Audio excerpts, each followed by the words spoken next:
સ્વામિનારાયણ રે શ્રીજી મહારાજે આષાઢી વર્ષ 1863ના કાર્તિક સુધી એકમથી પ્રબોધિની એકાદશીની અંદર ગઢડામાં ભક્તિબાગમાં હરમાના વૃક્ષતરે બેસીને શુકાનંદ મુનિ પાસે હરિજનો ઉપર ભૂદ્વીપ ખંડ યુગ પરિમાણ અને પ્રલય વર્ણનપૂર્વક ભરતખંડમાં મનુષ્ય જન્મની દુર્લભતા વર્ણવી તેનાથી અન્ય લૌકિક પ્રવૃત્તિનો આગ્રહ નહીં કરતા મોક્ષરૂપી કાર્ય સિદ્ધ કરી લેવાના ઉદ્દેશથી પત્ર લખાવેલો તે વાત હરિલીલામૃતના 6 કરશમાં 11-12 વિશ્રામમાં વર્ણવી છે. આ પત્ર તે જ આનુપૂર્વીવાળો હશે કે અન્યથા હશે તેનો વિચાર કર્યા વિના ઉપયોગનો જાણી પૃથક છપાવ્યો છે. સ્વામિનારાયણે શ્રીમદ ભાગવદાદિ સદગ્રંથોને વિશે લખ્યું છે. જે ભરતખંડમાં મનુષ્યનો દેહ પામવો તે અતિ દુર્લભ છે, ચિંતામણી તુલ્ય છે. જે દેહને ઇન્દ્રાદિક દેવતા ઈચ્છે છે તે દેવતાને વિષય ને વૈભવ વિલાસ ને આયુષ તે તો મનુષ્યના થકી ઘણું અધિક છે, પણ ત્યાં મોક્ષનું સાધન નથી થતું. મોક્ષનું સાધન તો ભરતખંડને વિશે મનુષ્ય દેહ પામ્યા થકી થાય છે, તે વિના બીજે કોઈ ઠેકાણે ને કોઈ દેહને વિશે થતું નથી. એ હેતુ માટે સર્વદેશથી મૃત્યુલોકમાં ભરતખંડને વિશે મનુષ્યનો દેહ પામવો તે અધિક છે. તેને તુલ્ય બીજું કોઈ 14 લોકમાં સ્થાનક નથી. તે 14 લોકના નામ આ મૃત્યુલોક છે, તેથી ઉર્ધ્વ 6 લોક છે. તેમાં પ્રથમ ભુવરલોક છે, તેમાં મલિન દેવ રહે છે, તેથી ઉર્ધ્વ બીજો સ્વર્ગલોક છે, જેમાં ઇન્દ્રાદિ દેવ રહે છે, તેથી ઉર્ધ્વ ત્રીજો મહરલોક છે. એમાં અર્યમાદિ પિતૃદેવ રહે છે, તેથી ઉર્ધ્વ ચોથો જનલોક છે, તેથી ઉર્ધ્વ પાંચમો તપલોક છે. એ 2 લોકમાં ભૃગવાદિ ઋષિ રહે છે, તેથી ઉર્ધ્વ છઠ્ઠો સત્યલોક છે, તેમાં બ્રહ્મા રહે છે. એ સત્યલોક સહિત 7 લોક છે. તે મૃત્યુલોકથી અધો જે હેઠા 7 લોક છે, તેમાં પ્રથમ તો અતર, બીજો વિતર, ત્રીજો સુતર, એ ત્રણેયને વિશે દૈત્ય રહે છે. તેથી હેઠો તરાતર, બીજો મહાતર, ત્રીજો રસાતર, એ 3માં નિશાચર રહે છે. એને હેઠા કયા, તેથી હેઠો 7મો પાતાર છે, તેમાં સર્પ રહે છે. એ 7 લોક તે મૃત્યુલોકથી હેઠા છે. તે સહિત સર્વ થઈને 14 લોક થયા. તેમાં મૃત્યુલોક છે તે શ્રેષ્ઠ છે. તે મૃત્યુલોકના 7 દ્વીપ છે, તે ચક્રાકાર છે, ને તેને મધ્યે જંબુદ્વીપ છે, તે 1 લક્ષ યોજનનો છે. તેને ફરતો ખારાજરનો સમુદ્ર છે, તે પણ 1 લાખ યોજનનો છે. તેથી બીજો પ્લક્ષ નામે દ્વીપ છે, તે 2 લાખ યોજનનો છે. તેને ફરતો સમુદ્ર તે પણ 2 લાખ યોજનનો છે.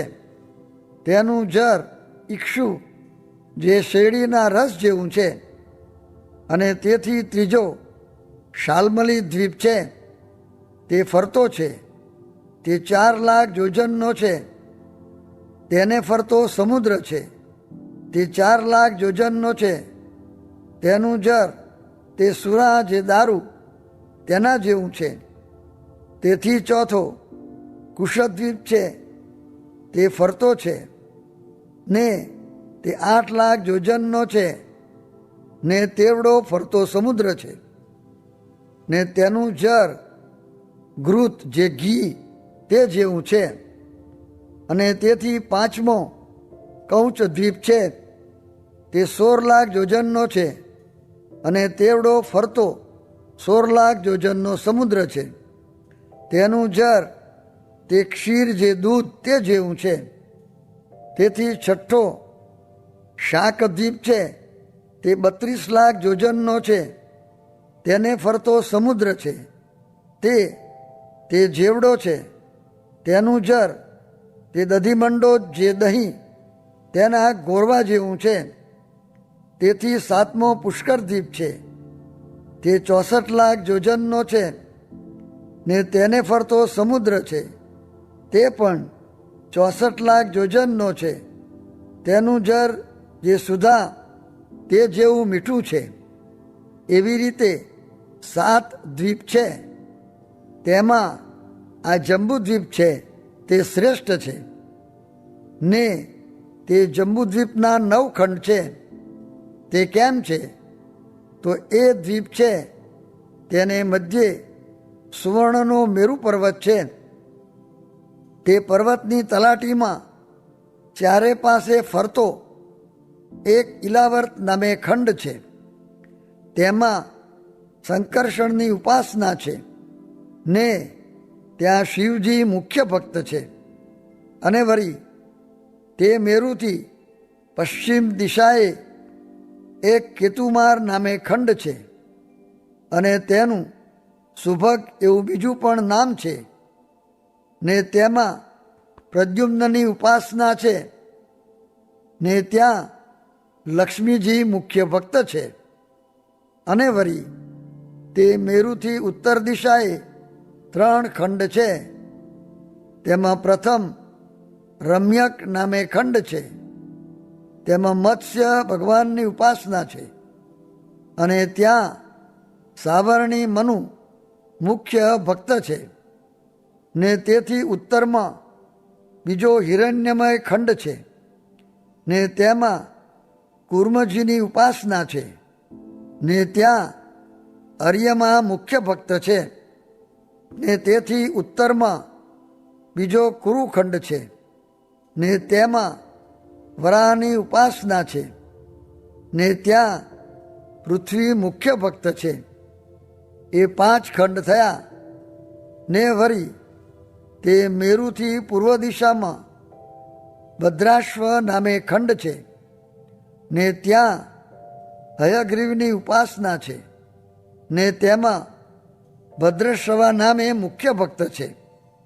અને વળી તે મેરુથી દક્ષિણ દિશામાં 3 ખંડ છે, અને તેમાં પ્રથમ હરિવર્ષ ખંડ છે. તેને વિશે નૃસિંહજીની ઉપાસના છે, ને પ્રહલાદજી મુખ્ય ભક્ત છે. ને તેથી દક્ષિણ દિશામાં બીજો કિમ પુરુષ નામે ખંડ છે. તેમાં રામ લક્ષ્મણજીની ઉપાસના છે. ત્યાં હનુમાનજી મુખ્ય ભક્ત છે. ને તેથી દક્ષિણ દિશામાં ભરતખંડ છે, ને તેમાં નરનારાયણ દેવની ઉપાસના છે, ને ત્યાં નારદજી મુખ્ય ભક્ત છે. એવી રીતે આ જંબુદ્વીપ તેના 9 ખંડ કયા તેમને વિશે ભરતખંડ છે તે અતિ શ્રેષ્ઠ છે. તે શા હેતુ માટે?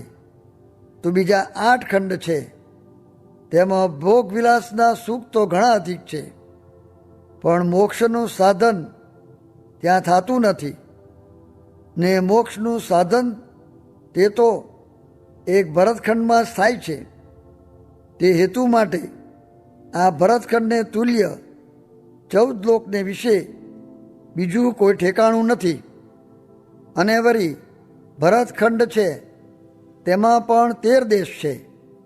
તે અનાર્ય કહેતા કઠોર છે.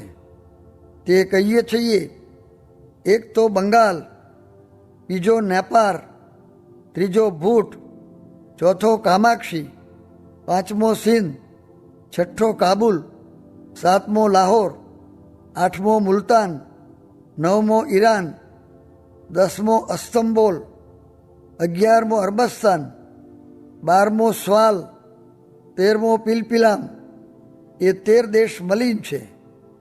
તેમાં જે મનુષ્ય દેહ પામે તેને મોક્ષના દાતા એવા જે સદગુરુ, તેનો જોગ મળવો અને મોક્ષના ધર્મને સમજવું તે ઘણું કઠણ છે. હવે બીજા 12.5 દેશ છે તે આર્ય કહેતા ઉત્તમ છે. તેમના નામ જે પ્રથમ તો એક પૂર્વ, બીજો વ્રજ, ત્રીજો માલવ, ચોથો મારુ, 5મો પંજાબ, 6ઠ્ઠો ગુજરાત, 7મો દક્ષિણ, 8મો મલબાર, 9મો તિલંગ, 10મો દ્રાવિડ, 11મો બારમલાર, 12મો સોરઠ, અડધો કચ્છ.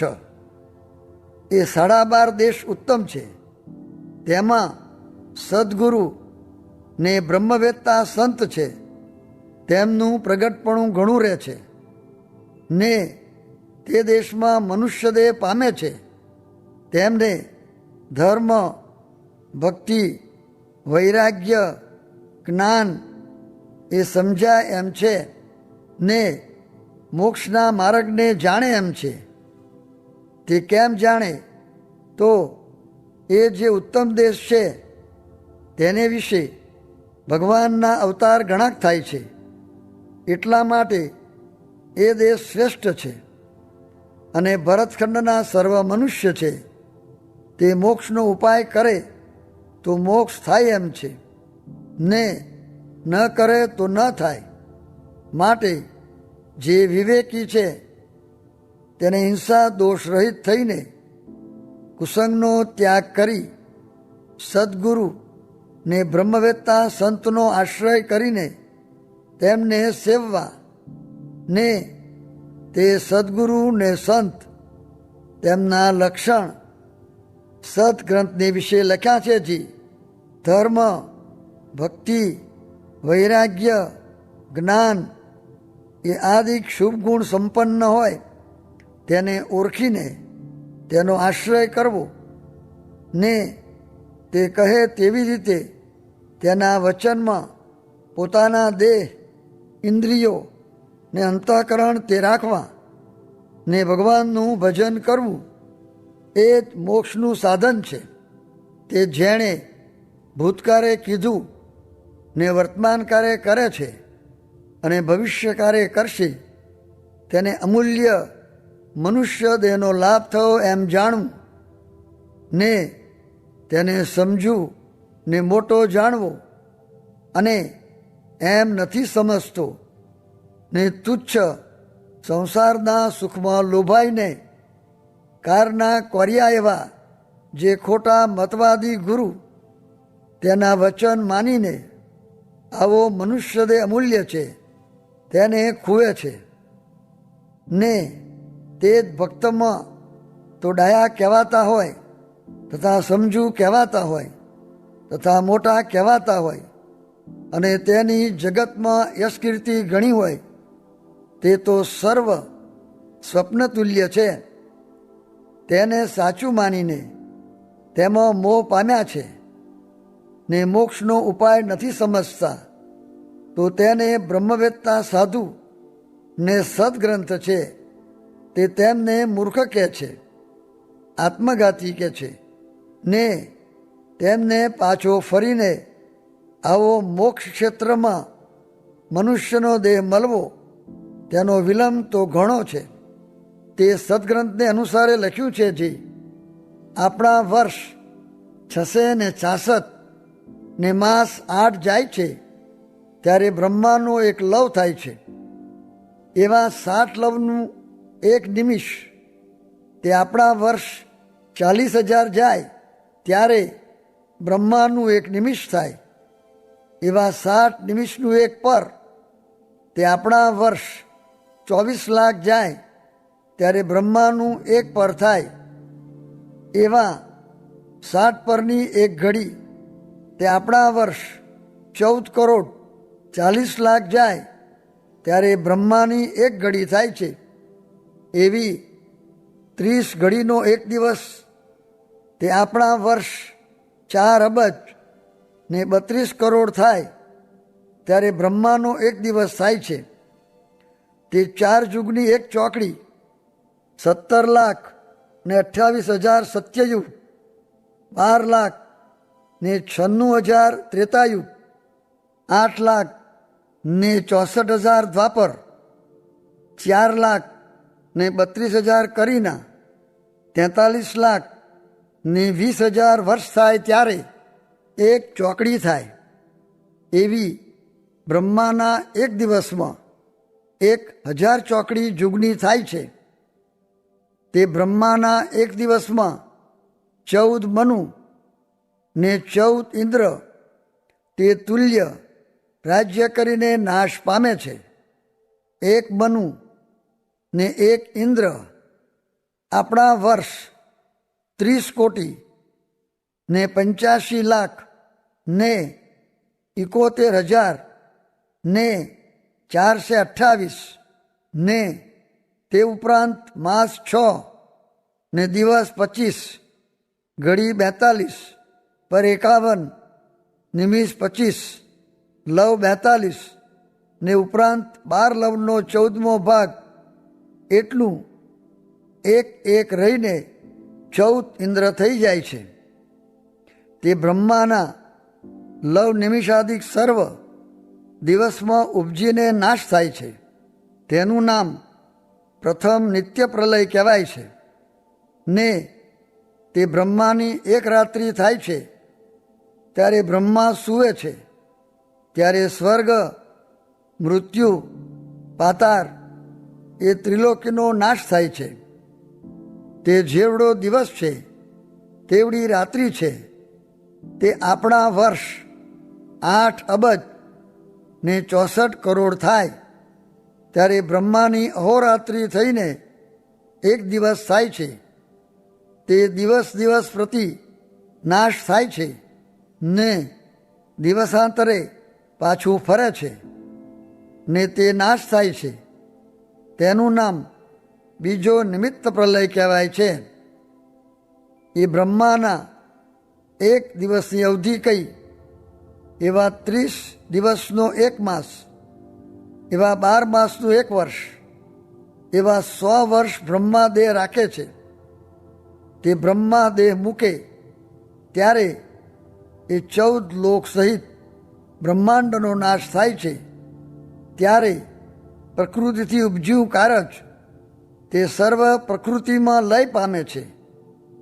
એ ત્રીજો પ્રાકૃત પ્રલય કહેવાય છે. ચોથો આત્યંતિક પ્રલય થાય છે ત્યારે તો અનંત કોટી બ્રહ્માંડનો નાશ થાય છે. તે દિવસ તો પ્રધાન પુરુષનું કારણ એ જે પ્રકૃતિ પુરુષ તે પોતાને વિશે અનંત બ્રહ્માંડને પ્રતિલોમ કરીને પોતે અક્ષર પુરુષના તેજમાં લીન થાય છે. તેનું નામ ચોથો આત્યંતિક પ્રલય કહેવાય છે. તે પ્રલયકારે જેમ પ્રતિલોમ થાય છે તેમ ઉત્પત્તિકારે અનુક્રમે તેથી અનુલોમ જ ઉપજે છે. એ તો 4 પ્રકારના પ્રલયનું કહ્યું, પણ ત્રીજો પ્રાકૃત પ્રલય તે બ્રહ્માની આયુષ અવધિનો કીધો. એવા 3.5 કોટી પ્રાકૃત પ્રલય થઈ જાય છે ત્યારે એ જીવ છે તે આવો મનુષ્ય દેહ પામ્યો હોય તે દેહ વૃથા ખોટા માયિક સુખ ને મતવાદી ગુરુને આશ્રય રહીને હારે છે. તે જીવ યમયાતના ને નરકુંડના દુઃખ ને 184 જાતના જે દેહ છે તેના દુઃખ ભોગવીને તેમાં ફરીને પાછો 3.5 કોટી પ્રાકૃત પ્રલય કયા એવા થશે ત્યારે ફરીને મોક્ષ ક્ષેત્રમાં આવો મનુષ્યનો દેહ પામે છે. એટલો ફરીને મનુષ્ય દેહ પામવાનો વિલંબ છે.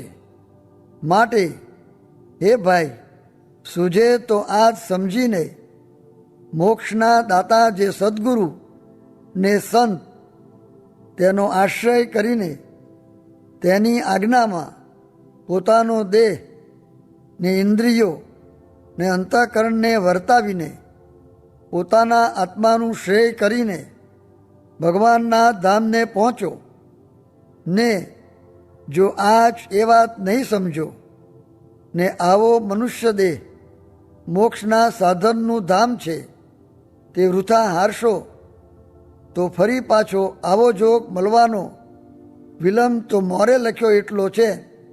તે પ્રમાણે ભોગવીને તે અવધિ પૂરી થશે તે દિવસ જોગ મોક્ષ થવાનો થશે. તે દી જો વિચારશો તો થશે ને નહીં વિચારો તો તે દી પણ મોક્ષ થશે નહીં. એ સિદ્ધાંત વાર્તા છે. સમજવું હોય તે વિચારજો ને મૂર્ખને માથે તો શ્રુતિ સ્મૃતિની આમન્યા નથી. તે તો કોઈ એ વાતને સમજશે નહીં. શ્રી રસ્તુ ઇતિ વચનામૃતમ. એવી રીતે ભૂગોળ ખગોળનું વચનામૃત જે તે થયું. પડછાયને પહોંચાય નહીં, તેમજ વિષયને તથા સાધનને પણ પહોંચાય નહીં ને તેનો પાર આવે તેમ નથી. માટે જ્ઞાન થાય ત્યારે સુખ થાય છે. સ્વામિનારાયણ સ્વામીએ વાત કરી જે આ કીર્તનમાં કહ્યું છે એ વાત નિરંતર સંભાળે રાખવી છે. ઉધો સંત સુખી રે સંસાર મેં, રાજા ભી દુખિયા ને રંક ભી દુખિયા, ધનપતિ દુખિત વિકાર મેં, વિના વિવેક ભેખ સબ દુખિયા, જૂઠા તન અહંકાર મેં, ઉધો સંત સુખી રે સંસાર મેં. માટે સમજણવાળાને સંત કહે છે. તે અંબરીશ, પ્રહલાદ ને જનકાદિક રાજા હતા, પણ તે સાધુ કહેવાય છે એમ સમજવું. સ્વામિનારાયણ સ્વામીએ વાત કરી છે માન અપમાનમાં પોતાને અક્ષર માનવું છે. આપણાથી કોઈ મોટો નથી, માટે કેની પાસે માન અપમાન માનવું. સ્વામિનારાયણ સ્વામીએ વાત કરી છે મૂંઝવણ ટાળ્યાનો ઉપાય છે. કાળની ગતિ જાણવી, જન્મ મૃત્યુનું દુઃખ વિચારવું, ભગવાનનો મહિમા વિચારવો. વળી આપણું કોઈ નથી ને આપણે કોઈના નથી. વળી આત્મા તો ત્રણ દેહથી વિલક્ષણ છે એમ જ્ઞાનીને તો અનંત લોચન છે. ને મૂંઝવણ ટાળ્યાના પણ અનેક ઉપાય છે ને મૂંઝવણ અનેક પ્રકારની છે. સ્વામિનારાયણ હરે સ્વામીએ વાત કરી છે શાંતને વિશે કામને અભિમાન રહે છે અને આકડાને વિશે માન રહે છે. સ્વામિનારાયણ હરે સ્વામીએ વાત કરી છે નિજાત્માનમ બ્રહ્મરૂપમ. એ શ્લોક લખ્યો છે તે પ્રમાણે મહારાજ આપણને કરાવશે. ને પુષ્પના હાર છે તે સર્પ છે, ને સ્ત્રી છે તે રાક્ષસી છે. એ રસ્તે હવે ચાલ્યા છીએ તે મહારાજ કરાવશે. સ્વામિનારાયણ હરે સ્વામીએ વાત કરી છે હાથી ઉપર અંબાડી હોય પણ ગધેડા ઉપર અંબાડી ન હોય, તેમ જીવ છે તે હાથીને ઠેકાણે છે ને દેહ તો ગધેડાને ઠેકાણે છે. માટે તેમાં માલ ન માનવો. સ્વામિનારાયણ હરે સ્વામીએ વાત કરી છે સતયુગ, દ્વાપર, ત્રેતા ને કળી એ ચાર યુગની એક ચોકડી. એવી 71 ચોકડી એક ઇન્દ્ર રાજ કરે. એવા 14 ઇન્દ્ર પડે ત્યારે એક દિવસ વૈરાટ નારાયણનો થાય. તેવા 30 દિવસનો એક માસ ને એવા 12 માસનું એક વરસ. એવા 100 વરસ થાય ત્યારે તે વૈરાટ નારાયણ પડે. ત્યારે કહો તેની આગળ આપણી શું આયુષ? એટલા સારું જીવ શું મારું મારું કરતા હશે? માટે કાંઈ છે જ નહીં. માટે થોડાકમાં કામ સાધી લેવું ને એવું મંડવું કે અર્થમ સાધયામી વા દેહમ પાતયામી. સ્વામિનારાયણ હરે સ્વામીએ વાત કરી છે વારંવાર અંતરદૃષ્ટિ કરવી છે. આ તે હું શું કરવા આવ્યો છું ને શું થાય છે. દેહ ઉન્મત્ત છે, ઇન્દ્રિયો ઉન્મત્ત છે. તે સારું પ્રથમ ભક્તિ કરવી. કેમ છે મહારાજ ભક્તિવાળા ઉપર બહુ રાજી થતા ને થાળ આપતા. અને ભક્તિએ કરીને, વ્રત ઉપવાસે કરીને, તપે કરીને નિર્દય થકો ઇન્દ્રિયોને ને દેહને દંડ દેવો ત્યારે ભગવાન ભજવા દે છે ને ભગવાન રાજી થાય છે.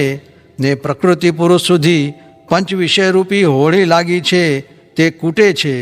મહારાજ કહે પંચ વિષયરૂપી પાતાળ ફાટ્યા છે તે પાણીએ ભરવા માંડે પણ ભરાય નહીં. વૈરી ઘરમાહી તેરે જાનત સનેહી મેરે. તે માટે માયિક ધૂળ જેવા પંચ વિષય તેનો ત્યાગ કરી દેવો ને આને આ દેહે ખોટા કરી નાખવા ને મળવત કરીને સર્વેને નાશવંત ને તુચ્છ જાણવા. એવી રીતે દેહ, લોક, ભોગ, દેવતાના લોક એ સર્વેનો નિષેધ કરવો તેણે કરીને વૈરાગને પમાય છે ને તેને પામીને અંતરદ્રષ્ટિ કરવી. આ લોકમાં શો માલ છે ને આ વાડી લીધી છે તે શું? પાણાને કાંટા છે. અમને તો કાંઈ માલ જણાણો નહીં, પણ આ બજારના કાંટા કરતાં એ સારા છે. અને શેર સેવે કરીને પણ બહુ જ બુદ્ધિ ભ્રષ્ટ થઈ જાય છે ને શેર કરતાં ગામડું સારું. કેમ જે ગામડામાં એકવાર હોળી અને શહેરમાં 12 માસ હોળી ને 12 માસ દિવાળી ને ગામડામાં વિવાહ હોય ત્યારે વિવાહ ને શહેરમાં 12 માસ વિવાહ, પણ એમાં કાંઈ માલ નથી. સ્વામિનારાયણ હરે. સ્વામીએ વાત કરી છે આ જીવ તો ઘરમાં, કુટુંબમાં, લોકમાં, ભોગમાં ને દેહમાં ગીરના આંધળાની પેઠે વળગ્યો છે, પણ અંતે રહેવું નથી. એ મૂકીને ચાલ્યું જવા